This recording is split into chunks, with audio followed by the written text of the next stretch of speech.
जय हिंद दोस्तों, welcome to GK classes. मैं आशा करता हूं कि आप लोग स्वस्थ होंगे और आपकी तैयारी बहुत ही अच्छी तरह से चल रही होगी। भैया, अगर आप बीएड एंट्रेंस एग्ज़ाम की तैयारी कर रहे हैं तो आज की क्लास में आपका बहुत बहुत स्वागत है। आज की जो क्लास चलेगी आपकी वो मैथ की क्लास चलेगी और मैथ की क्लास के अंदर हम लोग बात करेंगे परमुटेशन एंड कॉम्बिनेशन यानी क्रमचय और संचय के बारे में। दोस्तों, अभी तक हम लोगों ने क्रमचय और संचय के बारे में ये पढ़ा है कि क्रमचय क्या होता है, संचय क्या होता है, एनसीआर फार्मूला, एनपीआर फार्मूला। और पिछली क्लास में मैंने आपको बताया था क्रमचय के प्रकार के बारे में। क्रमचय को मैंने 4 भागों में बांटा है। तो पहला टाइप जो था वो मैंने आपको बता दिया था पिछली क्लास में। अगर आपने पिछली क्लास की वीडियो नहीं देखी है तो एक बार डिस्क्रिप्शन ज़रूर चेक कीजिएगा, आपको वहाँ पर प्लेलिस्ट मिल जाएगी, आप वहाँ से वीडियोज़ देख सकते हैं। साथ ही साथ मैं आपको बता दूं कि हिंदी की क्लास, जीके जीएस की क्लास, मैथ की क्लास, साइंस की क्लास, फिजिक्स की क्लास, जनरल एप्टीट्यूड की क्लास रेगुलर चल रही हैं। तो अगर आपने चैनल सब्सक्राइब नहीं किया तो कर दीजिए ताकि आपको रोज़ नई नई वीडियोस मिलती रहें। तो आइए आज की क्लास की शुरुआत करते हैं साथियों। आज की क्लास में हम लोग बात करेंगे क्रमचय के प्रकार के बारे में और क्रमचय के प्रकार में मैं आपको दूसरे टाइप के बारे में बताऊँगा। दूसरा टाइप आपका होगा जिसमें पुनरावृत्ति संभव होगी, पुनरावृत्ति संभव होगी, है ना, यानी रिपीटेशन अलाउ होगा। पिछली क्लास में मैंने आपको बताया था रिपीटेशन नॉट अलाउ के बारे में। ऐसे क्वेश्चन आपके सामने आएंगे जिसमें आपसे कहेगा कि रिपीटेशन अलाउ है और ऐसे क्वेश्चन आपके सामने आएंगे जिसमें कहेगा कि रिपीटेशन नॉट अलाउ है। ठीक है, तो पहला टाइप मैंने आपको बताया था। क्रमचय को मैंने 4 भागों में बांटा। मैं बार बार आपसे कह रहा हूँ, पहला टाइप मैंने आपको बता दिया था। दूसरा टाइप मैं आज आपको बताने वाला हूँ और दूसरे टाइप के मैंने यहाँ पर कुछ एग्जाम्पल्स लिखे हैं। पहले मैं आपको समझाऊंगा कि दूसरे टाइप में आपको करना क्या है, उसके बाद हम लोग इन क्वेश्चंस को सॉल्व करेंगे। ठीक है, तो अगर आप क्लास से जुड़ गए हैं तो क्लास को लाइक कीजिए, अपने दोस्तों में शेयर कर दीजिए। ठीक है, आ जाओ। दूसरा टाइप आपका कह रहा है कि रिपीटेशन अलाउ होगा, यानी रिपीटेशन आर अलाउड, पुनरावृत्ति संभव होगी। जो भी वस्तुएं हमारे पास होंगी उनको हम बार बार रिपीट कर सकते हैं। जो भी अंक होंगे हमारे पास, जो भी लेटर्स होंगे हमारे पास, उनको मैं बार बार लिख सकता हूँ। ठीक है, तो क्या कंडीशन होती है इसके लिए? हमारे पास एक डायरेक्ट फार्मूला होता है। फार्मूला भी मैं आपको बता देता हूँ। हालांकि बॉक्स मेथड से क्वेश्चन कीजिएगा तो इससे आपको सुविधा रहेगी। चाहे आपको रिपीटेशन अलाउड बोले, चाहे आपको नॉट अलाउड बोले, दोनों में बॉक्स मेथड चलता है। तो परमुटेशन कॉम्बिनेशन के लिए बॉक्स मेथड बहुत ही इंपॉर्टेंट मेथड है। अगर आपने इस टॉपिक को, इस टेक्निक को सीख लिया तो परमुटेशन कॉम्बिनेशन के 50% क्वेश्चन तो निपट जाते हैं इसी से। ठीक है, 50 क्या 80% क्वेश्चन निपट जाते हैं। फार्मूला क्या है वो मैं आपको बता देता हूँ। कह रहा है कि n वस्तुओं में से, अगर आपके पास कुल n वस्तु हैं, n वस्तुओं में से r वस्तुओं को एक साथ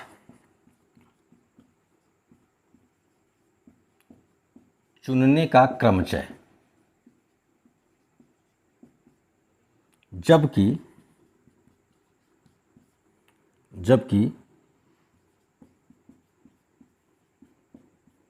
वस्तुओं की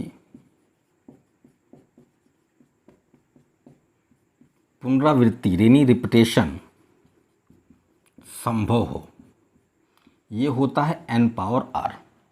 मैंने क्या कहा? मैंने कहा कि n वस्तुओं में से, आपके पास कुल n वस्तु हैं, उनमें से अगर आप r वस्तुओं को एक साथ एट ए टाइम, है ना, एक साथ अगर आप चुनते हैं तो उसका जो परमुटेशन आता है, उसका जो अरेंजमेंट आता है वो होता है n पावर r। टोटल आपके पास n वस्तुएं थी, उनमें से आपने r वस्तुओं को एक साथ चुन लिया तो क्रमचय जो बनेगा वो n पावर r बनेगा। अब इसी में अगर मैं ये कहता कि n वस्तुओं में से r वस्तुओं को चुनने का क्रमचय, तो अगर मैं एक साथ हटा दूं, ये जो एक साथ लिखा गया है अगर इसको मैं हटा दूं तो यही स्टेटमेंट आपका दूसरा फार्मूला दे देगा और उसी को हम लोग एनपीआर कहते हैं। इसके बारे में मैंने आपको बताया था। ठीक है, चाहे एनपीआर कहें, चाहे इसको हम लोग एनसीआर इंटू फैक्टोरियल आर भी लिखते हैं। ठीक है, तो इसके बारे में मैंने आपको बता दिया था। यहाँ पर मुद्दा ये है कि एक साथ चुनना है आपको। ठीक है, तो ये चीज़ आप समझ गए होंगे, ये फार्मूला है। ठीक है, ये फार्मूला है। अगर आप चाहें तो इस फार्मूले का इस्तेमाल कर सकते हैं। जहाँ पर रिपीटेशन अलाउड होगा वहाँ पर इस फार्मूले का आप इस्तेमाल करेंगे। लेकिन मैं बार बार आपसे कहूँगा, कभी कभी इस फार्मूले के चक्कर में हम अपना क्वेश्चन गलत कर देते हैं, कन्फ्यूजन हो जाता है तो हमारा आंसर कुछ और आ जाता है। अभी मैं आपको समझाऊँगा कहाँ पर गलती होती है। तो मैं आपसे बार बार कहूँगा कि बॉक्स मेथड बहुत ही बेस्ट मेथड है। बॉक्स मेथड अप्लाई कीजिए और क्वेश्चन का आंसर आपको बिल्कुल 100% करेक्ट मिलेगा। ठीक है, तो आओ अब मैं आपको समझाता हूँ कि जहाँ पर रिपीटेशन अलाउ है वहाँ पर हम लोग क्वेश्चंस कैसे सॉल्व करते हैं। आइए, यहाँ पर मैंने 5 क्वेश्चंस पहले ही लिख रखे हैं, तो इसमें से पहला क्वेश्चन उठाते हैं और इसको हल करते हैं। ठीक है, तो भैया मैं बार बार कह रहा हूँ कि क्लास पसंद आए तो लाइक ज़रूर कीजिएगा, अपने दोस्तों में शेयर कीजिए और चैनल को सब्सक्राइब करना बिल्कुल मत भूलिए। आप देख लेते हो, शेयर नहीं करते हो, लाइक नहीं करते हो, कमेंट किया करो कि आपको क्लास कैसी लग रही है, वीडियोस आपको कैसे लग रहे हैं। ठीक है, इतनी गर्मी में अगर आपके लिए हम मेहनत कर रहे हैं तो आप भी थोड़ा सा सहयोग कर सकते हैं। ठीक है, आओ पहले क्वेश्चन की बात करते हैं। कह रहा है कि 7 पत्रों को 4 डाकखानों में कितने प्रकार से डाला जा सकता है। आपके पास कुल कितने पत्र हैं? 7 पत्र हैं। डाकखाने कितने हैं? 4 हैं, यानी पोस्ट ऑफिस आपके पास 4 हैं, लेटर आपके पास 7 है। अब 4 लेटर हैं आपके पास, 7 लेटर हैं आपके पास और 4 डाकखाने हैं, तो आप क्या करोगे? लेटर को ले जाकर पोस्ट ऑफिस में जमा करते हो, यानी डालते हो डाकखाने में। ठीक है, तो डाकखाने आपके पास 4 हैं। अगर मैं आपसे पूछूं कि अगर आपके पास 7 लेटर हैं, एक लेटर को अगर आपको पोस्ट करना है, कहीं पर भेजना चाह रहे हो, तो उस एक लेटर को आप कितने तरीके से भेज सकते हो? तो आपका आंसर होगा कि भाई हम एक लेटर को 4 तरीके से भेज सकते हैं। आपके पास मान लो 4 डाकखाने हैं, ए है, बी है, सी है और डी है। 4 डाकखाने आपके पास हैं। एक लेटर को अगर मैं उठाता हूँ, तो उस एक लेटर को मैं इन चारों में से किसी एक जगह पोस्ट करूँगा। एक लेटर को मैं क्या करूँगा? चाहे इस डाकखाने में भेजूँगा, चाहे इस डाकखाने में पोस्ट करूँगा, चाहे इसमें करूँगा, चाहे इसमें करूँगा। मतलब ये हुआ कि एक लेटर को मैं 4 तरीके से पोस्ट कर सकता हूँ और ऐसे मेरे पास 7 लेटर हैं। ऐसे मेरे पास क्या है? 7 लेटर हैं। तो अगर मैं आपसे बोलूँ, इस फार्मूले के अकॉर्डिंग चलूँ, तो मेरा आंसर क्या बनेगा? मेरा आंसर ये बनेगा कि भैया मेरे पास टोटल जो पोस्ट ऑफिस हैं, टोटल जो डाकखाने हैं वो कितने हैं? 4 हैं। मेरे पास कितने हैं? 4 हैं। और लेटर्स कितने हैं? लेटर मेरे पास हैं 7। तो एन की वैल्यू हो जाएगी 4 और आर की वैल्यू हो जाएगी 7। क्या होगी? एन की वैल्यू 4 हो जाएगी और आर की वैल्यू 7 हो जाएगी। और डायरेक्ट हम अपना आंसर निकाल सकते हैं एन पावर आर से। एन पावर आर मतलब 4 पावर 7 हो जाएगा और हमारा करेक्ट आंसर मिलेगा कौन सा? डी ऑप्शन करेक्ट हो जाएगा। ये तो मैंने आपको फार्मूले से बताया। अब मैं बॉक्स मेथड से आपको बताता हूँ। ठीक है, करना क्या है? 7 लेटर हैं आपके पास, तो 7 बॉक्स बना लीजिए फटाफट। 1 2 3 4 5 6 और 7 हो गए। एक लेटर को आप 4 तरीके से पोस्ट कर सकते हो। तो भैया पहले लेटर को आप 4 तरीके से पोस्ट कर सकते हो, दूसरे को भी आप 4 तरीके से कर सकते हो, क्योंकि रिपीटेशन अलाउ है। आप लेटर लेकर गए, आपने कहा यहाँ पर करेंगे, नहीं यहाँ पर कर देते हैं, नहीं यहाँ पर कर देते हैं, नहीं यहाँ पर कर देते हैं। तो कहीं भी आप एक लेटर को 4 तरीके से पोस्ट कर सकते हो। तो पहले लेटर को मैंने 4 तरीके से पोस्ट किया, दूसरे को भी मैं 4 तरीके से कर सकता हूँ। ऐसे मैं 7 के 7 लेटर्स को कितने तरीके से पोस्ट कर सकता हूँ? 7 तरीके से पोस्ट कर सकता हूँ। तो 1 2 3 4 5 6 और 7 सबका मल्टीप्लाई करोगे तो 4 × 4 × 4 × क्या आएगा? 4 पावर 7 आएगा। तो आप बॉक्स मेथड से भी क्वेश्चन सॉल्व कर सकते हो। आप चाहो तो डायरेक्ट फार्मूले से भी कर सकते हो। फार्मूले में कन्फ्यूजन ये होता है एन कौन सा है, आर कौन सा है। कभी कभी अगर आप बॉक्स मेथड नहीं लगाओगे तो आपका आंसर ये भी आ सकता है 7 पावर 4, है ना। गलती क्या होती है? हम लोग ये सोचते हैं कि जो नंबर्स बड़े होते हैं उसको हम n मान लेते हैं, जो नंबर छोटा होता है उसको हम r मान लेते हैं। गलती यहाँ पर हो जाती है। यहाँ पर जो 7 है वो आपका r है, n नहीं है। तो कभी भी आप क्वेश्चन लगाओ, चाहे रिपीटेशन अलाउड वाला हो, चाहे रिपीटेशन नॉट अलाउड वाला हो, वहाँ पर आप बॉक्स मेथड ज़रूर अप्लाई करो। क्वेश्चन को समझो, उसका सेंस क्या है, वो कहना क्या चाह रहा है। अगर आप ये समझ गए तो आपके लिए आंसर निकालना कोई बड़ी बात नहीं है। ठीक है, तो आप एक बार स्क्रीनशॉट ले लीजिए, उसके बाद हम लोग आगे बढ़ते हैं।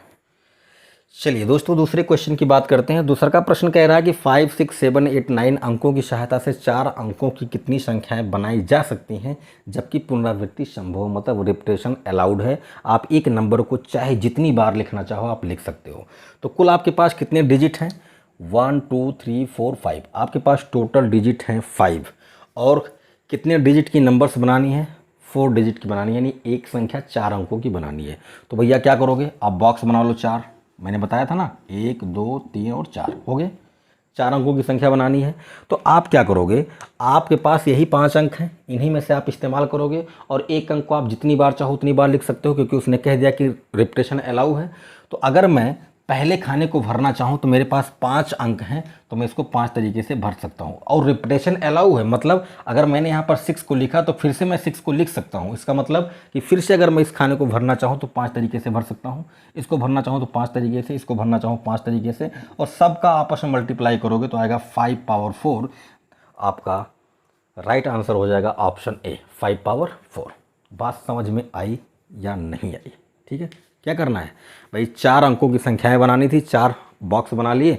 हर एक बॉक्स को मैं 5 तरीके से भर सकता हूं क्योंकि मेरे पास 5 अंक हैं, तो मेरा आंसर आएगा 5 पावर 4। अब इसी में आप चाहो तो डायरेक्ट ये फार्मूला लगाओगे, बोलोगे भाई 5 अंक हैं तो ये हो गए n, और 4 अंकों के बनाना है तो वो हो गया r, तो वहाँ से भी n पावर r से आप फार्मूला लगा के आंसर अपना निकाल सकते हो। कन्फ्यूजन बरकरार है, आप इसको r मान सकते हो, इसको n मान सकते हो, इसको n, इसको r, वहाँ पर कन्फ्यूजन हो जाती है। ये फार्मूला हम लोग डायरेक्ट तब लगा पाते हैं जब बहुत सारा क्वेश्चन लगाएंगे, बहुत सारा प्रैक्टिस करेंगे, तो हम अपने आप जान जाते हैं कि n कौन सा है, r कौन सा है। लेकिन मैं आपको बता रहा हूँ कि बॉक्स मेथड से कभी भी गलती नहीं होगी, आंसर आपका गलत नहीं आएगा। ठीक है, चलो तीसरे प्रश्न में देखते हैं। कह रहा है कि 0 1 2 3 4 5 6 अंकों से 5 अंकों की संख्याएं बनेंगी जबकि पुनरावृत्ति संभव है। आपसे पूछ रहा है कि 5 अंकों की कितनी संख्याएं बनेंगी जबकि रिपीटेशन अलाउड है। अब यहाँ पर अगर आप इस फार्मूले को लगाओगे ना तो भैया गलती हो जानी है, क्योंकि यहाँ पर एक पेच फंसेगा। पेच कौन सा है, और उस पेच को निकालते हैं। कितने अंकों की बनानी है, 5 अंकों की, तो भैया 5 बॉक्स बना लो फटाफट। 1 2 3 4 हो गया 5 बॉक्स। चलो इसको थोड़ा सा बड़ा करते हैं, ये हो गया। ठीक है, 5 बॉक्स बन गए। आपके पास कितने अंक हैं, 1 2 3 4 5 6 7, 7 अंक आपके पास हैं। लेकिन इन 7 अंकों में एक जीरो भी है। अगर आपने आगे जीरो को रख दिया तो ये जो संख्या बनेगी वो 5 अंकों की नहीं बनेगी, तब 4 अंकों की बन जाएगी। क्योंकि आप जानते हैं अगर मैं ऐसे लिख दूं तो ये 5 अंकों की संख्या नहीं होगी, ये 4 अंकों की हो जाएगी। हाँ, अगर जीरो को मैं बीच में या पीछे लगाऊंगा तब ये 5 अंकों की बनेगी। तो भैया यहाँ पर एक कंडीशन लगानी है आपको कि आप पहले स्थान पर, इस पहले स्थान पर जीरो को नहीं लिख सकते। ऐसा क्वेश्चन मैंने पिछली क्लास में आपको कराया था। ठीक है, तो सीधी सी बात यह है कि मुझे 5 खाने भरने, क्योंकि 5 अंकों की संख्या बनानी थी। इस पहले खाने को मैं कितने तरीके से भर सकता हूँ, क्योंकि मुझे 5 अंकों की संख्या बनानी है, तो इस खाने को मैं जीरो को छोड़ के, क्योंकि जीरो को नहीं लिख सकता हूँ, तो कितने तरीके से भर सकता हूँ, 1 2 3 4 5 6, यानी कि इस जगह को मैं 6 तरीके से भर सकता हूँ। ठीक है, अब रिपीटेशन अलाउ है, रिपीटेशन तो अलाउ है। मुझे 5 अंकों का बनाना था, जीरो नहीं लिख सकता। क्यों? क्योंकि अगर जीरो आगे लिख दिया तो 4 अंकों की संख्या बनेगी, तो जीरो को छोड़ के लिखना था। 6 अंक हमारे पास थे, यहाँ पर हम 6 अंकों में से किसी एक को लिख देंगे। रिपीटेशन अलाउ है तो मेरे पास कुल 7 अंक हैं। अब मुझे कोई दिक्कत नहीं, 7 7 7 7 भरते हुए चले जाओ, क्योंकि आप किसी भी अंक को जितनी बार चाहो उतनी बार लिख सकते हो। तो 7 ही अंक है तो आप 7 7 बार लिख सकते हो, नहीं 7 तरीके से लिख सकते हो। सबका मल्टीप्लाई करोगे तो 6 इंटू 1 2 3 4 7 पावर 4, ये आपका आंसर आएगा। आपस में मल्टीप्लाई करोगे तो आंसर आ जाएगा। हालांकि ऑप्शन में यही दिया है तो आपका ऑप्शन ए करेक्ट हो जाएगा। आई बात समझ में? तो कहने का कुल मतलब यह है कि 6 इंटू 7 पावर 4 तरीके से 6 इंटू 7 पावर 4 संख्याएँ आप बनाओगे 5 अंकों की। कब? जब आपको ये अंक इस्तेमाल करने हैं। ठीक है, तो ये आपका क्वेश्चन नंबर 3 था। मैं आशा करता हूँ कि आप समझ गए होंगे। आइए क्वेश्चन नंबर 4 की भी बात कर लेते हैं। और क्वेश्चन नंबर 4 में क्या कह रहा है कि 10 अक्षरों से 5 अक्षरों के कितने शब्द बनाए जा सकते हैं जबकि अक्षरों को दोबारा लिखा जा सकता है। मतलब रिपीटेशन अलाउ है, रिपीटेशन अलाउ है। ठीक है, कितने अक्षरों के? 5 अक्षरों के। तो 5 बॉक्स बना लो फटाफट आप। 1 2 3 4 और 5 हो गया।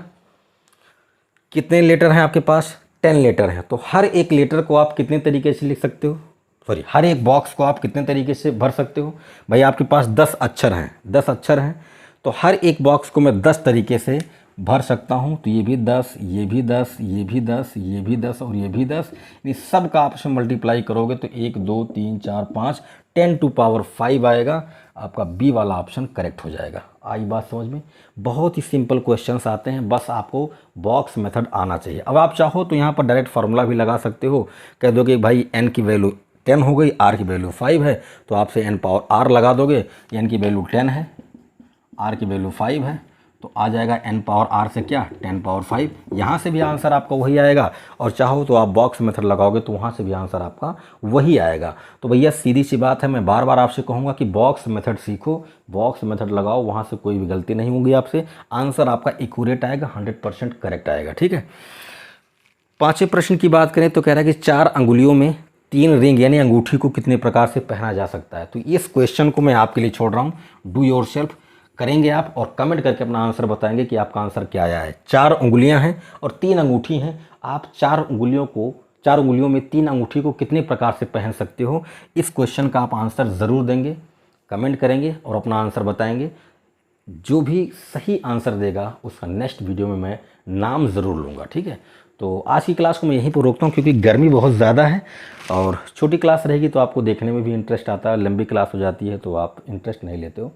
तो क्लास कैसा लगा कमेंट के माध्यम से ज़रूर बताइए। अगर आपको कोई सुझाव है तो भी आप बताएं, शेयर ज़रूर कीजिए क्लास को, और अगर आप चैनल पर नए हैं तो सब्सक्राइब कीजिए ताकि और लोग हमसे जुड़ पाएँ। अगर इतनी गर्मी में हम कंटेंट इकट्ठा कर रहे हैं, अगर मेहनत कर सकते हैं तो आप भी इतना तो सहयोग कर ही सकते हैं कि लोगों को इकट्ठा कीजिए, उनको जोड़िए हमसे, ताकि हमारा भी मनोबल बढ़े और मेहनत करना सार्थक हो जाए। ठीक है, मिलते हैं अगली क्लास में, अपना ख्याल रखिएगा, जय हिंद।